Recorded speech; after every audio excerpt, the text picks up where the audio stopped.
Amen. Magandang umaga po muli sa ating lahat. Mainit ba? Buksan na natin bintana.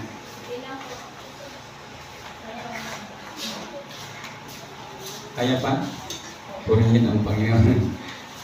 Salamat sa inyong lahat. Ay po muna yung manalangin. Father, salamat Panginoon sa Panginoon panahon pinagkaloob mo sa bawat isa sa aming Panginoon. Salamat sa pag-iingat ko Panginoon sa pagbiyahe ko punta dito ng bawat isa Panginoon. Ingatan mo rin Panginoon ang mga bawat pamilya na naiwan sa kanilang mga tahanan Panginoon. Pati ang kanilang mga ariyan. Dalahin ko Father God ang inyong banal na Espiritu Panginoon. At dalahin ko rin doon ang mga warrior angel Panginoon. Kung padala kayo sa lugar na ito, Ama, upang linisin ang paligid Panginoon at patuloy na panatilihin ang kasiyahan, katahimikan sa lugar na ito, Ama. At walang sino mang makakadisturbo sa gawain mga Ama sa umagang ito dahil babasbasan niyo po ang iyong mga anak sa umagang ito. Salamat po Ama. Pagpalain ang bawat isa Panginoon at maunawaan namin Panginoon ang iyong mga katuruan sa umagang ito. At po bilang lingkod mo, bigyan mo ako ng katalino at wisdom mula sa iyo Ama at maibahagi ayon lamang sa iyong kalooban naman po. Ang dalangin sa pangalan ng Panginoong Jesus. Amen. Thank you Lord. Napakaganda. Wala po bang first timer dito? Welcome po sa lahat. Welcome po sa mga first timer natin. Napakaganda po ng ating Sunday School kanina. Kung hindi mga nakaabot. Kung sabi ko nga, pwede nang mag-unwinting yung po eh. Talagang grabe ang presence ng Panginoon. Ramdam kanina pa sa ating Sunday School. Ang papagat po ng ating pag-aaral ngayon, hindi ko na kasi naipasulat kasi mahaba-haba yung aking kasi tayo ay nagmamadali ngayon. Siguro mga abutin tayo mga 11:30 bago dito naman tayo kakain. Ang papagat po nito ay Holy Spirit, the power to change. Sino naniniwala doon? Na ang banal na Espiritu ay magpapabago sa ating mga buhay. Mangyayari lamang po ito pag tayo po ay naniniwala. Pag tayo po ay naniniwala, ito po ay mangyayari sa ating mga buhay. Purihin ang Panginoon. Ang sabi po sa Romans 12 verse 1, sa 1 Corinto chapter 2 verse 12, ang sabi po dito, ang tinanggap natin ay hindi ang Espiritu ng sanlibutan, kundi ang Espiritu mula sa Diyos, upang maunawaan natin ang mga kalooban niya sa atin. Tayo daw po ay tumanggap ng banal na Espiritu mula sa Ama. At ito po ay maunawaan natin ang mga sinasabi ng Panginoon pag nasa atin po ang banal na Espiritu. Napakahalaga po ng banal na Espiritu, nasa atin po siya nananahan. Sabi niya dito, ang tinanggap natin ay hindi ang Espiritu ng sanlibutan, kundi ang Espiritu mula sa Diyos, upang maunawaan natin ang mga kalooban niya, ang kaloob niya sa atin. Salamat sa salita ng Panginoon. Talaga pong dapat po ay maunawaan natin. Kaya dapat po ang banal na Espiritu ay nasa atin. Ituloy ko lang hanggang 13, ang sabi po rito, kaya nga kami nangangaral hindi sa pamagitan ng karunungan ng tao, kundi sa pamagitan ng Espiritu. Ang pinapaliwanag namin ay mga katotohanan espiritual para sa mga nagtataglay ng Espiritu. Kailangan po taglay natin ang banal na Espiritu mula sa Panginoon para po maunawaan natin ang kalooban ng Diyos sa atin. Maunawaan natin ang pinagagawa ng Panginoon sa bawat isa sa atin. Kasi pag wala po ito sa atin, hindi natin taglay ang banal na Espiritu, mahihirapan po tayong makaunawa ng mga pinapagawa ng Panginoon sa atin. Napakahiwaga po ng salita ng Panginoon, ngunit kung ito po ay atin tatanggapin, maunawaan po natin ng lubusan ang salita ng Panginoon. Ang banal na Espiritu ang siya nag-guide sa atin para magawa natin ng tama. Hallelujah. At ang napiruan po dito sa ating pag-aaralan ay dapat po isurrender natin ang ating buong buhay sa Panginoon. Pag hindi po natin nagawang isurrender ang buhay natin sa Panginoon, ibig sabihin hindi pa nananahan ang banal na Espiritu sa atin. Ito po yung katuparan na nananahan ang banal na Espiritu sa iyo pag isinurrender mo sa Panginoon ang buhay mo. Hindi mo kayang isurrender sa Panginoon ang buhay mo kung wala ang banal na Espiritu sa iyo. Dahil ikaw ay, sabi ko nga, pag tayo po'y patuloy na nabubuhay sa ating pagkatao, sa ating sariling kakayanan, hindi po natin kayang patunayan na ang Diyos po ay ating minamahal. Sabi po niya sa Roma 12 verse 1,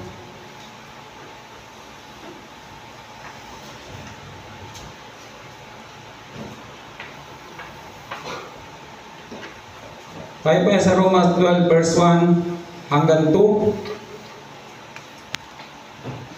Dapat po, ito po ay nasa sa atin na. Dapat po, ito ay nararamdaman na natin. Sabi niya rito, kaya nga mga kapatid, alang-alang sa masaganang habag ng Diyos sa atin, ako'y nakikiusap sa inyo na ialay ninyo ang inyong sarili bilang isang handog na buhay, banal at kalugod-lugod sa Diyos.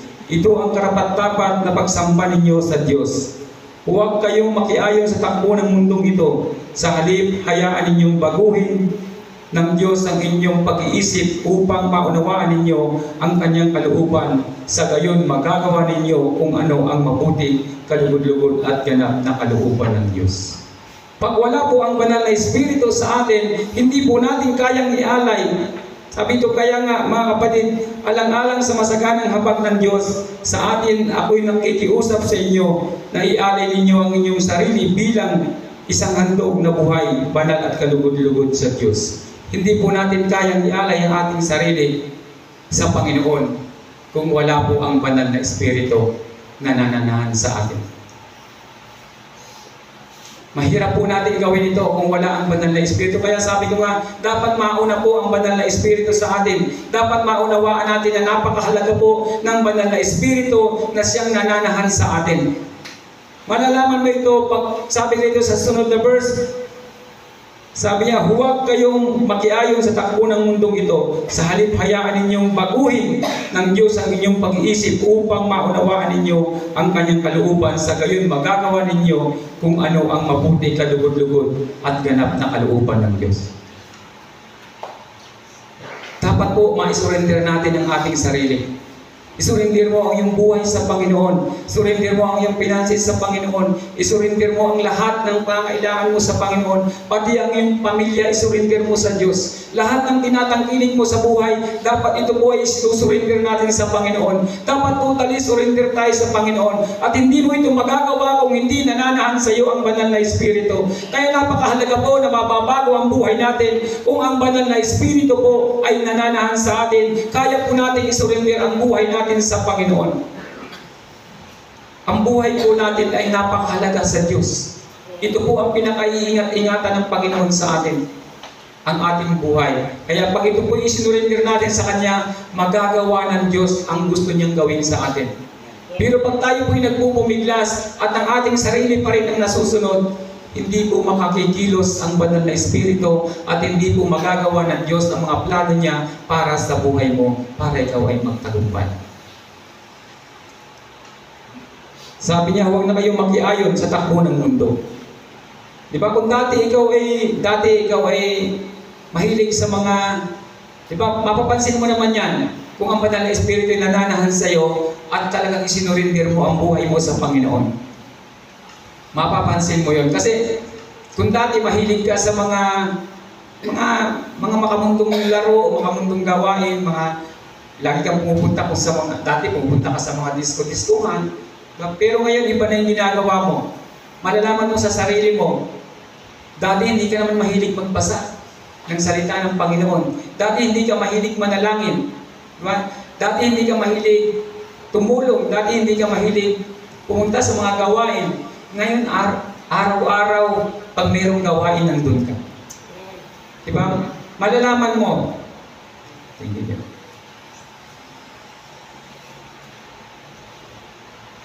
Utay-utay po malalaman natin sa ating sarili kung tayo po ay sumurrender na sa Panginoon. At alam po ninyo, kagandahan, pag nag-surrender tayo sa Panginoon, lahat ng plano ng Diyos sa iyo mangyayari. At ibinagay ka ng Panginoon. Sabi niya kaya ni Kuya Mar ay nagbukas tayo ng extension pero wala naman talaga tayong hawak na pera. Pinuprovide po ng Diyos ang lahat. Kumpleto na yan. Yung sabi po niya, kumpleto na yan. Po yan lahat. Kinumpleto na yung dinagdagan pa kasi ni Micah yung kanila kaya nakumpleto na yan. Ang kulang na lang yung kaunting kahoy, pintura. Yung pong ating floor mat, sinagot na yan ni Sir Paul. Sabi ko nga, ang ulam na lang ay yung 2 litson, tapos yung ating aircon, gusto ko pang magdagdag ng aircon. Kasi medyo, pero siguro pag natisamihan baka medyo malamig-lamig na. Lahat po ng yan ay pinoprovide ng Panginoon. Kung ako po ay umaasa lang sa atin o sa aking sarili at sa bawat isa sa atin, hindi ko po gagawin yung mga bagay na yan kasi hindi ko yan kakayanin. Pero pag hindi ko ito ginawa, para ko na rin sinabing hindi kaya ng Diyos ko. Hindi kaya ng Diyos natin gawin yung mga bagay na ito. Kaya sabi ko, Panginoon, ikaw naman ang masusunod sa lahat ng ito. Kaya sabi ng Panginoon, extend mo anak. Kaya extend natin at hindi naman tayo napahiya. Kailanman po hindi tayo ipahihiya ng Panginoon. Ang plano po ng Diyos sa atin ay napakaganda po ng plano ng Diyos sa atin. Hindi po tayo pababayaan ng Panginoon. At sabi nga rito sa 1 Corinthians chapter 2 verse 9, subalit tulad ng nasusulat, hindi pa nakikita ng mga mata o narinig ng tainga, ni hindi pa sumasagi sa isip ng tao ang mga inihanda ng Diyos para sa mga umiibig sa Kanya. Ganun po kalaki yung pagpapala na gustong ibigay ng Diyos sa atin. Kaya napakahalaga po na tayo ay surrender natin ang ating sarili sa Panginoon. Dahil yung lahat ng plano po natin, wala pa ito sa kalingkingan ng plano ng Diyos sa buhay natin. Wala po ito. Kumbaga, yung ating tinatanaw, yung ating pangarap, hindi po ito ang tunay na plano ng Diyos. Ang tunay na plano ng Panginoon, sabi niya rito, subalit tulad ng nasusulat, hindi pa nakikita ng mata o naririnig ng tainga, ni hindi pa sumasagi sa isip ng tao ang mga inihanda ng Diyos para sa mga umiibig sa Kanya. Yung mga hindi pa sumasagi sa iyo, yung mga hindi mo kayang isipin, yun ang kayang ibigay ng Diyos sa atin. Pag isinurrender natin ang ating sarili sa Panginoon. Pero pag isinurrender mo ang sarili mo sa iyo, ikaw pa rin ang nasusunod. Wala pong higit na pagpapalang makakamit tayo. Sabi ko nga, yung kagustuhan ng Panginoon tayo pagpalain, mahihirapan po na dumaloy pag hindi natin isurrender ang ating sarili. Dahil ang banal na Espiritu po, sabi nga ito, Holy Spirit, the power of the change. Nagbabago po ng ating mga buhay. Kailangan po nating maisurrender ang ating sarili sa Panginoon. Yun po ang magdadala sa tagumpay ng bawat isa sa atin. Yung mga pangarap natin, napakaliit po niyan. Yung gusto mo makapagtapos ang iyong mga anak, gusto mo magkaroon ng magandang trabaho, gusto mo magkaroon ng magandang pamilya, gusto mong yumaman, maliit lang po yan. Napakaliit yan pagdating sa Panginoon. Hindi pa po natin masukat ang biyaya na ibibigay ng Diyos sa atin. Hindi po kayang baguhin ng tao ang desisyon ng Diyos. Kaya ako sa Panginoon, ako dapat umaasa lagi. Kaya ang bawat isa sa atin, dapat sa Panginoon po tayo magtiwala. Isurrender natin sa Kanya ang ating buhay. Sabi ko nga, yung buhay natin ay kaya niyang pahabain. Lahat po kaya niyang gawin. Yung ating karamdaman kaya niyang pagalingin. Pero pag sa atin lang pong sarili magpapanik po tayo para nagkaroon tayo ng kaunting problema, hindi na po natin ito kayang isolve. Mahihirapan po tayo. Pero pag may Panginoon tayo, iba po pag may Panginoon. Kung naalaala niyo yung nung si Jesus ay naglalakbay sila kasama yung kanyang mga alagad, bumagyo ng malakas. Sabi ng mga alagad, Panginoon, mamamatay kami, gumising ka kasi natutulog ang Panginoong Hesus. Kahit po tayo ay kasama natin ang Panginoon, hindi po tayo exempted sa mga problema ng mundo, sa mga pagsubok. Pero ang maganda po doon, kasama natin ang Panginoon. At nung ginising ang Panginoon, sinaway ang alon, sinaway ang hangin, at naging mapayapa. Sa buhay po natin, ano man ang dumating sa atin mga pagsubok, nandyan po ang Panginoon sa gilid natin. Tawagin mo lang siya, at siya po ay laging nandyan agad at magre-respond sa lahat ng ating mga kailangan. Kaya napakahalaga po na maunawaan natin ang pagmamahal ng Diyos sa atin. Ang banal na Espiritu na guide na sa atin ng Panginoon at ang pagliligtas ng Panginoong Jesucristo sa atin. Sabi po sa Exodo chapter 12 verse 13 to 14, sabi po rito, dugo ang magsisilbing palatandaan ng mga bahay na inyong titirhan. Lahat ng bahay na makita kong may bahid ng dugo ay lalampasan ko at walang pinsalang mangyayari sa inyo habang pinaparusahan ko ang buong Ehipto. Ang araw na ito'y ipagdiriwang ninyo sa lahat ng inyong salinglahi bilang pista na Yahweh. Sa pamagitan nito'y maaalala ninyo ang aking ginawa. Ito po yung panahon na nagkaroon ng salot sa Ehipto. Ngunit ang mga Israelita po, sila po ay ligtas. At ang sabi rin yung palatandaan doon ay yung may bahid ng dugo. Kaya tayo po, pag tayo po may bahid ng dugo ng Panginoong Hesus, hindi po tayo dadaanan ng salot. Kaya itong nangyari dito sa pang-siyam na salot, babasahin ko lang ang siyam na salot, ang kadiliman sa Ehipto. Sinabi ni Yahweh kay Moises, iunat mo ang pataas ang iyong kamay at mababalot ng dilim ang buong Ehipto. Ganun nga ang ginawa ni Moises at nagdilim sa buong lupain sa loob ng 3 araw. Hindi makakita ang mga tao sa buong Ehipto, kaya't walang tao umalis sa kanyang kinaroroonan sa loob ng 3 araw. Madilim sa buong Ehipto maliban sa tirahan ng mga Israelita. Tayo po ay mga Israelita sa ating pong spiritual na buhay. Bagamat mayroong mga salot sa mundo, mayroong mga problema sa mundo, pero alam po ninyo, bilang mga Israelita sa ating pamumuhay ng mga Kristiyano, tayo po ay iingatan ng Diyos. Pag naroon po ang dugo ng Panginoong Hesus, nakikita sa atin. Sabi ko nga, tayo po talaga ay makasalanan. Pero alam nyo, pag tinanggap natin ang Panginoong Hesus, at ang banal na Espiritu na sa atin, ang nakikita ng Ama, hindi po tayo. Ang nakikita ng Ama sa atin ay ang kanyang anak. Kaya po tayo nagiging huli sa paningin ng Diyos. Dahil sa banal na dugo ng Panginoong Hesus. Pag yun po ay nasa sa atin, hindi po tayo, yung ating pong karumihan, yung ating pagkatao, hindi po ito ang nakikita ng Ama. Ang nakikita niya sa atin ay ang kanyang anak. Kaya po napakahalaga, tataglay-taglay natin ang kapangyarihan ng banal na Espiritu na ibinigay sa atin ng anak mula sa Ama. Sabi niya, ipadadala ko sa inyo ang banal na Espiritu pagkakyat ko sa langit, sa kanan ng aking Ama, ibababa ang banal na Espiritu at yun ang kasama natin. At napakahalaga po ng banal na Espiritu. Sabi ko nga, nung una, ang nakakausap lang ng Panginoong Hesus ay yung kasama niya. Pero ngayon, lahat ay pili pong dalawin ng Panginoon dahil sa banal na Espiritu, lahat po ay mangyayari. Kaya napakasarap po na sa paglilingkod natin sa Panginoon ngayon, na isurrender natin ang ating buhay. Dapat po isurrender natin ang buong buo ang ating buhay sa Panginoon. Kaya mamaya tayo po ay makaano yung tinupuin. Dapat po yung ating pong pagtanggap sa Panginoon, sa kanyang paspas sa atin ay talaga pong 100%. Wala po tayong pag-aalinlangan.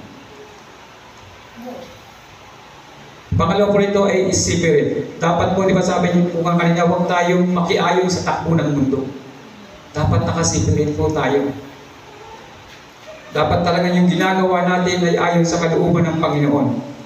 Ang sabi po sa Matthew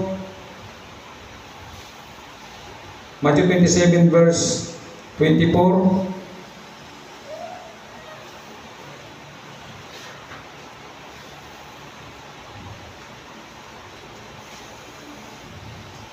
Matthew 27 verse 45 to 54. Sabi rito, ito yung panahon na ang Panginoong Hesus ay pinako sa krus. Mula sa tanghaling tapat hanggang sa ikatlo ng hapon ay nagdilim sa buong lupain. Nang mag-aalas 3 na ng hapon, sumigaw si Hesus, "Ili, lima sabachthani," na ang ibig sabihin, Diyos ko, bakit mo ako pinabayaan?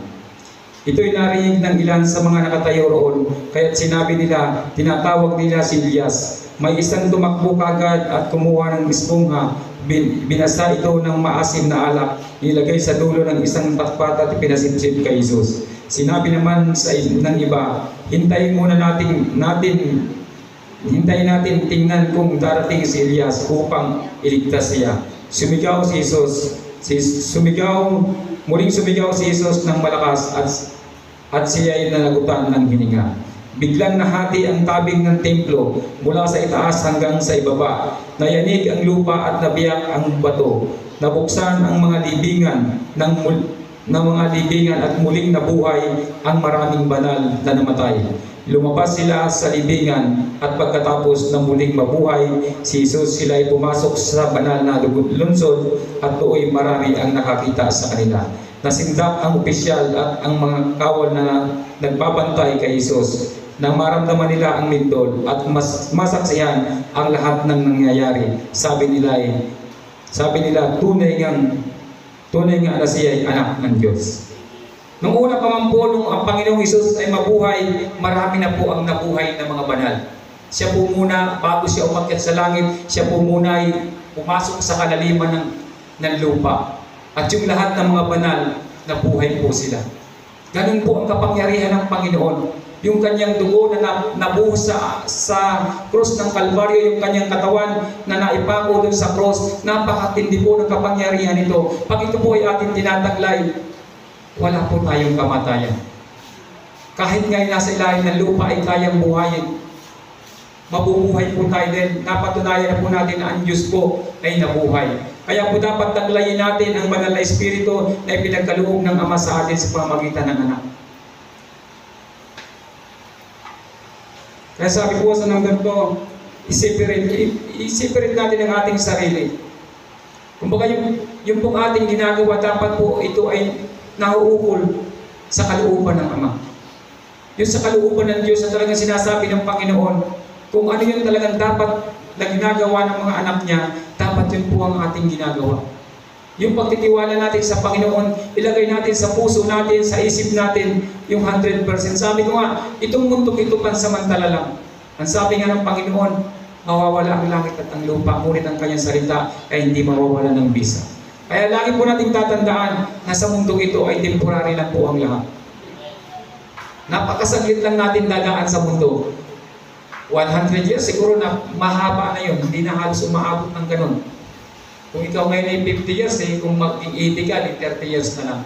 Lahat naman tayo ay dumaan lang dito. Pero huwag natin sayangin. Minsan lang tayo nabuhay. Hindi na muli tayo mabubuhay sa mundo ito. Ang pangalawang buhay natin ay nasa Panginoon. Hindi na pumuli tayo. Sabi ko nga, minsan lang tayo dumaan sa mundo, huwag natin sayangin. Alam po ninyo, ang purpose natin talaga ay maglingkod sa Diyos. Ang purpose natin talaga ay purihin ang Panginoon. Yung pong kayamanan sa lupang ito, yan po ay extension na lang. Ibinibigay na lang yan ng Diyos sa mga anak niyang nagpupuri sa Kanya. Ang sabi nga kanina, sa mga umiibig sa Kanya, hindi mo kayang isipin kung gaano kalaki ang ibibigay ng Diyos na yaman sa iyo. Ibibigay na lang yan ng Panginoon. Kaya napakahalaga po yung buhay natin. Alam mo ba ang katumbas ng buhay natin? Ay wala pong katumbas ang buhay natin. Kasi ang sabi ng Bible, makamit luman ang lahat ng kayamanan sa mundo. Kung mapapahamak ang iyong kaluluwa, wala rin po itong halaga.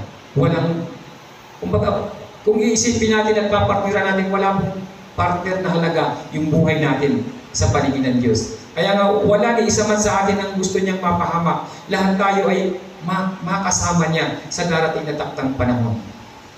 Kaya nga sabi ko nga, napakahalaga po yung ating pag-anoint ng oil kasi po ito ay isang palatandaan na ang banal na Espiritu ay mananahan sa atin, ay ingatan tayo ng Panginoon. Kung baga mayroon tayong kopinan, mayroon nakatingin ang Ama at pag ikaw ay pinaspasan niya, yun ay pananatilihin niya sa iyo sa buong isang taon na pag-iingat na naman sa iyo. Kaya napakahalaga po yung mga araw na ito na ating pong makakaniig ang banal na Espiritu at ang paspas ng Ama natin makakamtan sa pamagitan ng kanyang anak na Panginoong Hesus. Tayo po ay patuloy na umaasa sa buhay na walang hanggan at ito po ay ating makakamit. Minsan lang po tayo dumaan sa mundong ito, huwag natin sayangin yung buhay natin na hindi natin ito magampanan yung ipinagagawa ng Panginoon. Ang napakaganda po dito, pag nagawa natin ito, idadagdag ng Diyos yung mga pangailangan natin. Yung kayamanan, yung kalakasan, at mayroon ka pang buhay na walang hanggan na pangarap ng bawat isa sa atin. Salamat po sa mga salita ng Panginoon. Sana po maunawaan natin yung kahalagahan ng ginagawa natin, yung pagsisipirit natin. Kumbaga, kahit naman tayo nasa mundong ito, pero alam natin na hindi talaga tayo taga-mundo. Alam na natin na tayo po ay dayo lang dito. Kaya ang dapat natin ginagawa, sabi ko nga, tayo po ay extension ng kaharian ng Panginoon. Yung pong batas sa langit, yun po ang ating nasusunod. Kasi tayo po ay taga-langit. Kaya dapat yung ginagawa natin ay yung kagustuhan din ng ating Ama. At ang lahat ng pong yan po ang magdadala sa atin sa tagumpay. Pag nagagawa po natin yung mga bagay na yan. Ang number 3 po nito, serve. Dapat po nagsiserve tayo sa Panginoon. Paano ba tayo mag-serve sa Panginoon? Pag meron ka lang bang time, Panginoon, magsiserve ako sa iyo. Pero kailangan ko, Lord, meron akong ibibigay sa mga anak ko, ang dami natin hinihiling sa Panginoon. Lord, magsiserve ako sa iyo, pero kailangan, Panginoon, may trabaho na yung asawa ko. Kailangan malaki na yung sweldo ko. Magsiserve ako sa iyo, Panginoon, pag ako ay 60 years old na. Hindi ka na kailangan ng Diyos kasi mahina ka na rin. Ano pa may bibigay mo sa Kanya? Yung pagsiserve natin, kailan ka ba magsiserve sa Panginoon? Alam po ninyo, ang pagsiserve sa Panginoon, ang paglilingkod sa Panginoon, huwag kang pumunta sa Panginoon dahil ikaw ay hihingi. Huwag mo sabihin, Panginoon, pupunta ako dahil ganito ang gusto ko, hindi. Pag pumunta ka, manalangin ka sa Panginoon, pag natuwa ang Diyos sa iyo, hindi mo pa hinihingi, ibigay na ng Diyos. Ang kailangan matuwa ang Diyos sa atin, sa pagdulog natin sa Kanya, hindi kailangan matuwa ka dahil binigyan ka ng Diyos. Ang kailangan mo laging sa puso at sa isip, nagsisip ka sa Panginoon dahil gusto mo siyang matuwa sa iyo. At pag natuwa siya, hindi mo kayang abutin ang kayang ibigay ng Diyos sa iyo. Yan ang lagi po natin tatandaan. Sa pagluhod mo sa Panginoon, dapat hindi ang iniisip mo ang sarili mo. Ang isipin mo ang Diyos na magbibigay sa iyo ng kasaganaan. Pag siya'y napasaya mo at natuwa ang Diyos sa iyo, ibubuhos niya ang pagpapala sa iyo. Sabi niya, hindi mo pa nakikita kung gaano kalaking pagpapala ang ibibigay ng Diyos sa iyo. Ganun po dapat ang motibo ng puso natin sa paglapit sa Diyos. Huwag yung lagi mong iniisip, Panginoon, kailangan ko muna ito bago ako mag-serve sa iyo. Ang Panginoon po kailanman ay hindi mawawalan kahit kaunting kapangyarihan sa hindi mo pag-serve sa Kanya. Pero lagi niyong tatandaan, pag wala ang Panginoon sa atin, wala tayong buhay. Napakahalaga po na ang pag-serve natin sa Panginoon, siya po talaga ang serve natin. Siya ang ating inuuna. Siya ang ating minamahal. Lahat ng gusto mo, nasa isip mo, nasa puso mo lang. Kahit hindi mo banggitin, pag nagsiserve ka sa Panginoon. Sabi ko nga, ang pananalangin natin sa lugar na ito, huwag mong isipin na ito isang activity. Ilagay mo sa puso at isip mo na ito isang malaking opportunity na nagkaroon ka ng time para manalangin sa Panginoon. Sa pagtulog mo sa Panginoon, huwag mong isipin na ginagawa mo ito at kailangan mo lang gawin. Kaya mo ito ginagawa dahil mahal mo ang Diyos. At pag nakita ng Panginoon yung intensyon ng puso mo, ano man ang gusto mo, ano man ang kailangan mo, hindi mo na kailangan tumawag, humiyaw, dahil Panginoon, ito ang gusto ko, ibibigay na ng Diyos sa iyo. Gusto mo ng kagalingan, tumulog ka sa Panginoon, sabihin mo lang sa Panginoon, puno-puno kita, pinasasalamatan kita, sasabihin ng Diyos, anak, hindi mo pa hinihingi, ibinibigay ko na sa iyo. Yun po yung intensyon ng puso natin. Pag nag-serve ka sa Panginoon, 100% iserve mo yung buhay mo sa Panginoon. Kung gusto mo makapagtapos ng pag-aaral, na mayroon kang matataas na grades, mag-serve ka sa Panginoon nang walang halong, kumbaga pansariling interest. Kundi, ang Panginoon po ang magbibigay sa iyo. Hindi mo kailangan pangunahan ng Diyos. Alam ng Diyos ang lahat ng kailangan natin. Sabi ko nga, sa paglilingkod natin sa Panginoon, napakapalad po natin kung minsan tayo nakakaawit, kung minsan tayo nakakatugtog, kung minsan tayo nakakasayaw sa Panginoon. Dahil yun po ay hindi po ito pinawawala ng halaga ng Diyos. Sabi ko nga, sa lahat ng ginagawa natin, hindi po ito utangin ng Panginoon. Alam po niyo, sa bawat ginagawa niyo sa Panginoon, kahit yung pamilya mong malayo sa iyo, nadadamay sa pagpapala. Pero lagi niyong tatandaan, ang unang pong nag-aani ay kung sino ang nagtatanim. Iisa lang po ang prinsipyo ng Panginoon. Pag nagtanim ka, aani ka. Aani po tayo ng aani. Mag-serve po tayo ng talagang nandun galing sa puso natin, bukal sa puso natin, at ang banal na Espiritu po ay handa po tayong baguhin. Holy Spirit, the power of change. Gusto mo mabago ang buhay mo? Mag-serve ka sa Panginoon. Yan pong lahat ng ating kailangan ibibigay lang ng Panginoon yan. Huwag po natin masyadong isipin yan. Yan po idadagdag ng Panginoon. Ito po yung panahon na hinahanap ng mga alagad ng Panginoong Hesus. Sabi niya dito sa Matthew 28 verse 16 hanggang 20, pumunta ang 11 alagad sa Galilea sa bundok na sinabi sa kanila ni Hesus. Nang makita nila si Hesus, sinamba nila, subalit may ilan sa kanila ang nag-aalinlangan. Kahit nakasama nila, kahit pumunta sila, pero meron pa rin nag-aalinlangan. Sumamba sila, pero meron pa rin nag-aalinlangan. Lumapit si Jesus at sinabi sa kanila, ibinigay na sa akin ang lahat ng kapangyarihan sa langit at sa lupa. Kaya humayo kayo, gawin ninyong alagad ko ang mga tao sa lahat ng mga bansa. Bautismuhan niyo sila sa pangalan ng Ama at ng Anak at ng Espiritu Santo. Turuan niyo silang sumunod sa lahat ng iniutos ko sa inyo. Tandaan ninyo, ako'y laging kasama ninyo hanggang sa katapusan ng panahon. Yan po ang pangako ng Diyos sa atin. Pag tayo po ay nagsiserve sa Panginoon. Ang sabi niya, lumapit si Jesus at sinabi sa kanila, ibinigay na sa akin ang lahat ng kapangyarihan sa langit at sa lupa. Ibinigay na po sa Panginoong Hesus ang lahat ng kapangyarihan sa langit at sa lupa. Ano pa po ang ating ipag-aalinlangan? Ano pa ang ating katatakot sa pagsiservisyo natin sa Panginoon? Wala na po, kaya na po natin ibigay sa Kanya ang lahat. At kaya rin po niyang ibigay sa atin ang lahat ng kailangan natin. Huwag lang po tayo mag-alinlangan sa ating paglilingkod sa Panginoon. Makakamit po natin yung hinahanap natin sa buhay.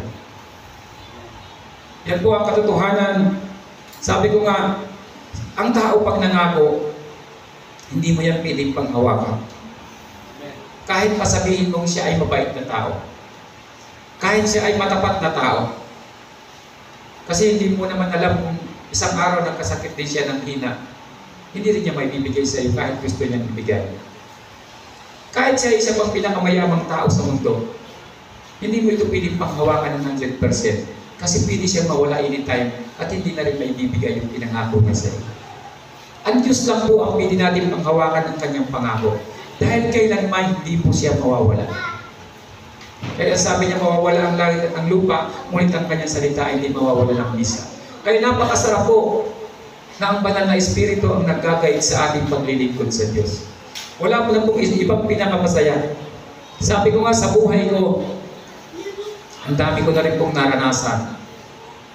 Sabi ko nga, parang kung ikikwento ko parang teleserye at parang hindi ka pa rin paniwala.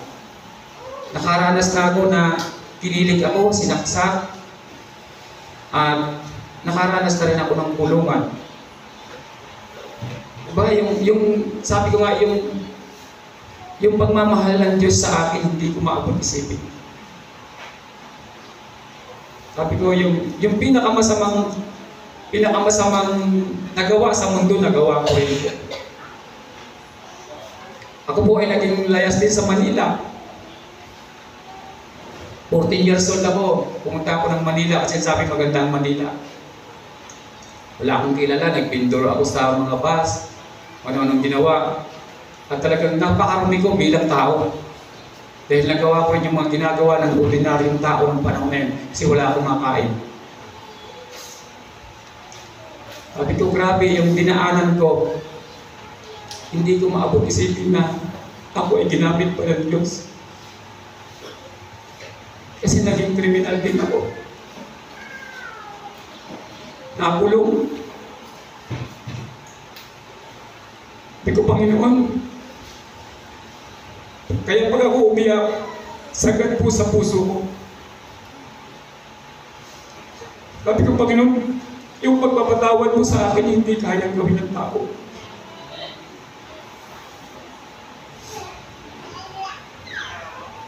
Kaya sabi ko nga, Panginoon, yung buhay ko ialay ko sa iyo. Hindi po basta yung pinagdaanan ko na naging buhay ko. Pero, kinuha pa ako ng Panginoon. Sumama rin ako sa mga gang nung panahon na bata pa ako. At hindi lang isang buhay ang kinitil ko. Pero narito ako, ginamit ng Diyos. Sino magsasabi na pagkasalanan ako, hindi ako mamahalin ng Diyos? Kaya kung ako ay magpuri sa Panginoon, umiiyak talaga ako. Dahil hindi ko maipaliwanag kung bakit ako minahal ng Diyos. Na ako ay galing sa Ulasi, galing sa pinakamaruming lugar. Pero ginamit ako ng Panginoon. Bakit po tayo matatakot na lumapit sa Diyos? Kaya pala sabi ng Panginoon, kung sino yung pinakamalaking utang, siya ang higit na nagmamahal. Sa malaking kasalanan na pinapatawad ng Diyos. Salamat sa Panginoon dahil nakilala ko ang Diyos.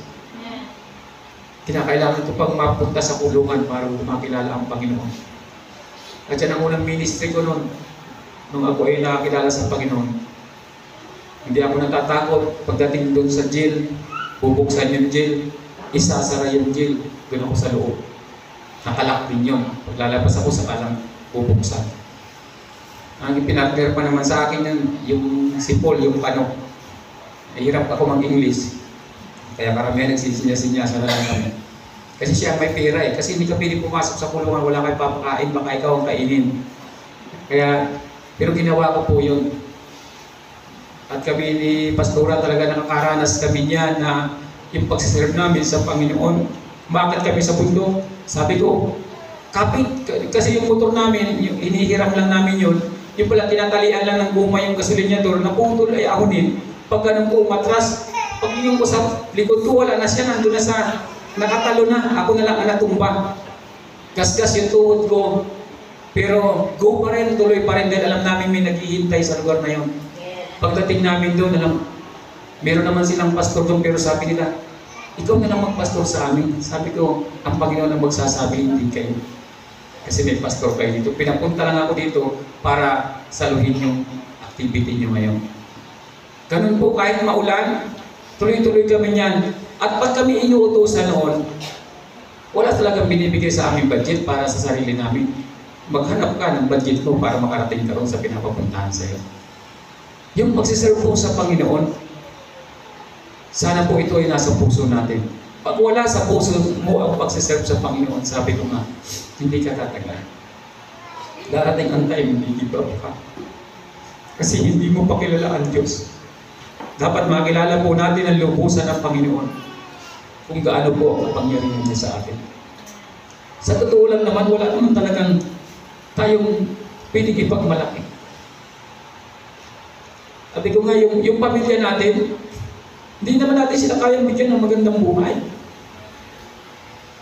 Kung hindi ang Diyos, kaya mo silang pakainin? Oo. Kaya mo silang pag-aralin. Pero kung hindi pa ipahintulot ng Diyos na makapagtapos sila, makakapagtapos pa sila. Ako, wala akong trabaho nun, pero nakapagtapos yung mga anak ko. Kasi sabi ko, Panginoon, hindi ko sila kayang patapusin. Sabi ko, makagraduate kayo ng high school, pwede na, mag-drive na lang kayo. Kaya si Jojo, 8 years pa lang yan, nagdadrive na ng tricycle. Kasi kasama ko na yan sa pagdadrive ng tricycle, pinapadrive ko na yan.